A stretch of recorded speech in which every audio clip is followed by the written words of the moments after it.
Welcome to The Power of Tax Defense Attorneys, Tax Corner with Juda Gabaie. Hello and welcome to The Power of Tax Defense Attorneys, Tax Corner with Juda Gabaie. I am your host, Kevin Rosenquist, and today's episode is Avoiding Audit Pitfalls, Why CPAs Need Legal Support. Juda, so good to see you. Likewise. Thank you so much, Kevin, for having me. Yeah, absolutely. I'm excited to chat with you. So let's start here. Can you explain the specific roles that tax attorneys play during an audit compared to a CPA?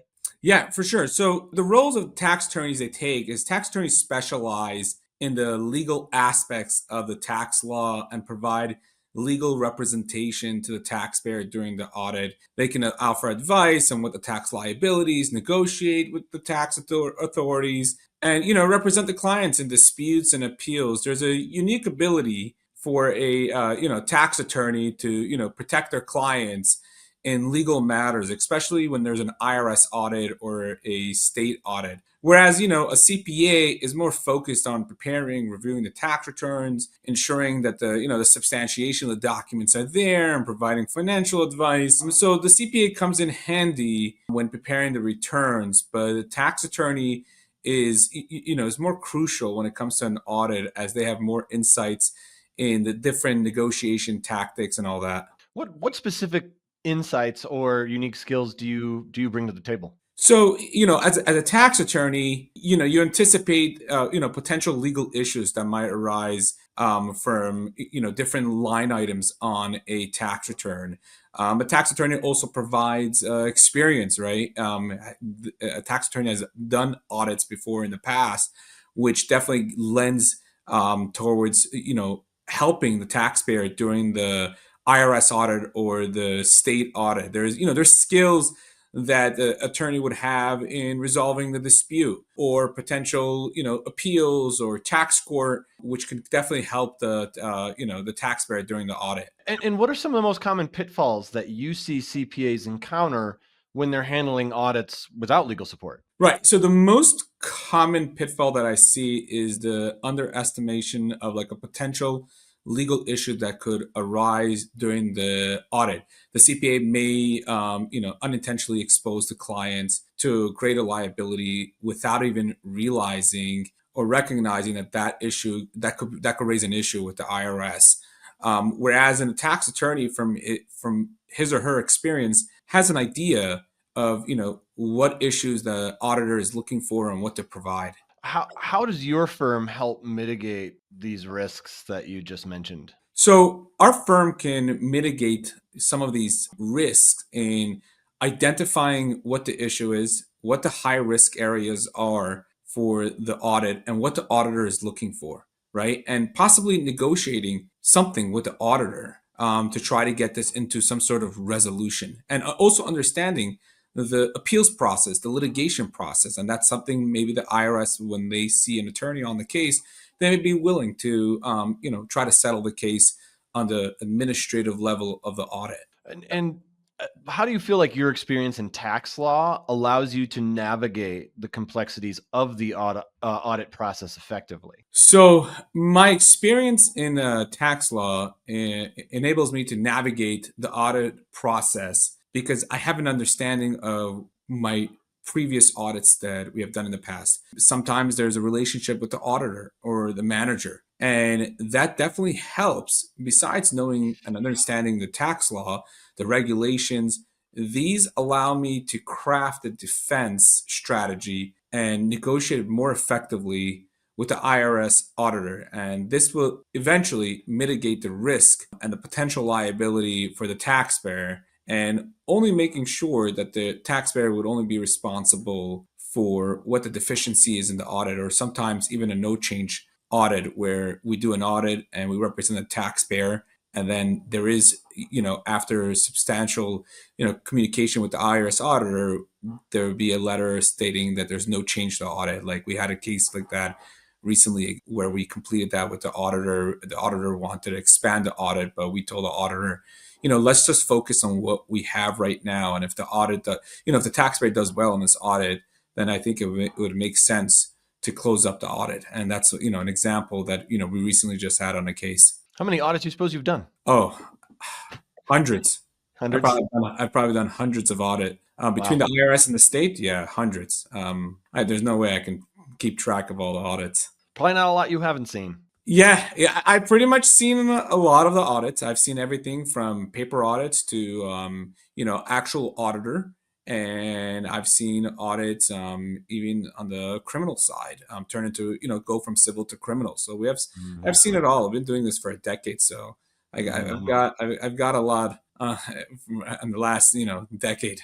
What proactive steps should a CPA take before an audit occurs to ensure that their clients are well prepared and ready for it? So the CPA should conduct a thorough review of their client's financial documents, right? Assess like potential areas of concern, right? And ensure like all the records are there, are are well organized. A organization is very, very important. And I can't stress that enough because it shows the IRS or the state auditor that you're very much prepared in this audit. And from my experience, if you come to an audit well prepared, well organized, you have a good chance of surviving that audit. And from my experience, I've shown that even sometimes if you're so well prepared and show everything, the auditor may not even have enough time to go through everything, and they may just do a no change letter. So I've seen that many times. In fact, we just had a case recently that we did that, and that was very.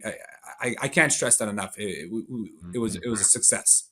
How do you and your firm assist, in that preparation? Okay, so what we do is we'll take a look at the taxpayers' returns. We'll take a look at the IRS notices and see what's going on. We'll usually the taxpayer will want to retain our office to represent them before the IRS as a state audit. And we'll take a look at it and we'll put together a strategy of how to respond, what the auditor is looking for, and we'll go from there. But pretty much, a lot of times we may work with a CPA directly to provide us those documentation, and that could definitely be helpful.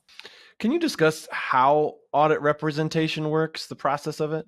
Yeah. So how an audit works is that, a taxpayer usually retains our office to represent them before the IRS. We'll go ahead, we'll reach out to the auditor. Usually we'll schedule a conference or a in-person meeting. During this time, we'll request some time while we try to get all the necessary information from the taxpayer. At that point, we'll review that information and we'll start speaking with the IRS even before our in-person meeting, just to get an understanding of where they're standing. And then at that point, once we are present during the audit, we'll start having an idea of what the revenue agent is looking for, what their goal is, what's their main line item that they're auditing. And then at that point, we'll have a better idea of how the audit is going to move forward. But usually after the first meeting with the IRS, we have a better idea of what we're looking at and how to move forward with the IRS. And obviously, there's process. There's an audit first, and then if you're not happy with an audit, there's an appeal. If you're not happy with the appeal, then you get a notice of deficiency, which gives you the option to go to tax court. And then even when you file for a petition for tax court, you will have the ability to speak with an appeals officer and even speaking with IRS Office Chief of Counsel in order to try to negotiate some sort of settlement before the tax court or the trial itself. And what should CPAs and their clients expect when your firm steps in during an audit? When we work with the CPAs, usually we'll keep a open transparency as to what's going on with the audit. Sometimes we may not provide much information to the CPAs because we're trying to protect our client, and because we have attorney-client privilege, sometimes it might be important to keep keep this information privileged. And sometimes we'll work with the CPA because the CPA is the one that prepared the tax return and has a lot of that information that would be helpful to the audit. We just talked about earlier, you've been doing this a while, you've seen a lot.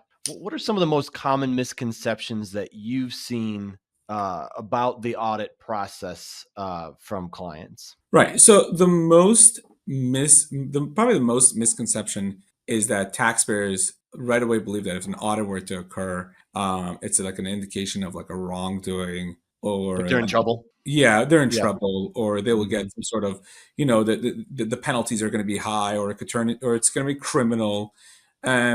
And then, and what we tell them is, it does not necessarily mean, having an audit does not necessarily mean that you did something wrong or you're in trouble. We have represented many taxpayers with audits, and there was a no change, or it was a small liability or a small penalty. Obviously, we have done our fair share where audits have turned into bigger issue than it was, because of lack of documentation and lack of information or underreported of income. But one thing is like this, is that having the right representation is very important, because that professional will understand what the auditor is looking for and how to move forward to try to get this audit into some sort of closure. How do you kind of help clarify these misconceptions? Do you work hard to try to educate people on how this whole process works? Sure, yeah, it's a very big deal during this process to educate the taxpayer. Many taxpayers, it's their first time getting audited by the IRS.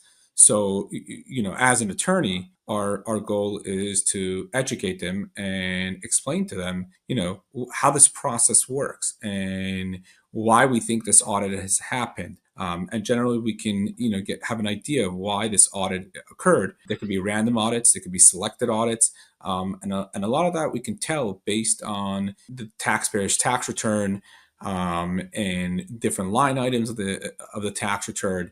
Those usually give us a better idea of what's going on and what's the reason why the taxpayer is getting audited. It sounds like it's probably pretty important for a CPA to build strong relationships with a tax attorney like yourself ahead of time, so they don't have to scramble when should they need you, right? Right. And that I agree with, because having a strong relationship with the CPA, or the attorney has a strong relationship, definitely helps the taxpayer and the attorney to effectively and efficiently represent a taxpayer before the audit. In other words, the attorney can become very familiar with the taxpayer's case really quickly, which will help in order to represent the taxpayer before the IRS. Do you feel like in your own practice that you've benefited from having good partnerships with CPAs? Yes, 100%. We work with the CPAs all the time, and the ones that we work with and have clients that get audited, we have found it to be very efficient and very effective, because the CPA has many of the taxpayers' documentation. They have an understanding of the taxpayer's business, and they're more aware as to how the taxpayer operates his business and how the books are run. So those are definitely a benefit of partnering up with a CPA. One more question before we wrap up. You had mentioned, you mentioned that a big misconception is thinking you're in trouble, like if you get audited. So if anyone's listening and they just got audited or they're getting audited and they're kind of freaking out, what would you tell them to kind of like calm them down, and what should they do first? Right. So one of the first things that I would do is take a look at the IRS notice, get your tax return, and reach out to a professional. The professional usually is the one that's able to have a better idea of what you're dealing with, what's going on. I recommend this to everyone, and my advice is that hire a professional to represent you before the IRS or the state audit. I've seen cases where individuals or businesses try to take care of it on their own, and it didn't go so well. So my recommendation is, speak with a professional, hire a professional to represent you, because you have one shot at this. And that's your goal, is to try to get this audit closed out as soon as possible. Yeah, we mentioned you've been doing this for 10 years and hundreds of audits. Someone who has no idea what to do, like you're just flying in the dark. You don't even know where to begin. Right. All right. Well, thanks for listening to The Power of Tax Defense Attorneys, the Tax Corner with Juda Gabaie. To connect with Juda, visit reliabletaxattorney.com. And please don't forget to leave us a comment and like and subscribe to our channel. Juda, it was really good chatting with you. Thanks so much for all the insight. Thank you so much, Kevin. It's a pleasure. Thanks for watching. Be sure to hit that like and subscribe button and leave us a review in the comments.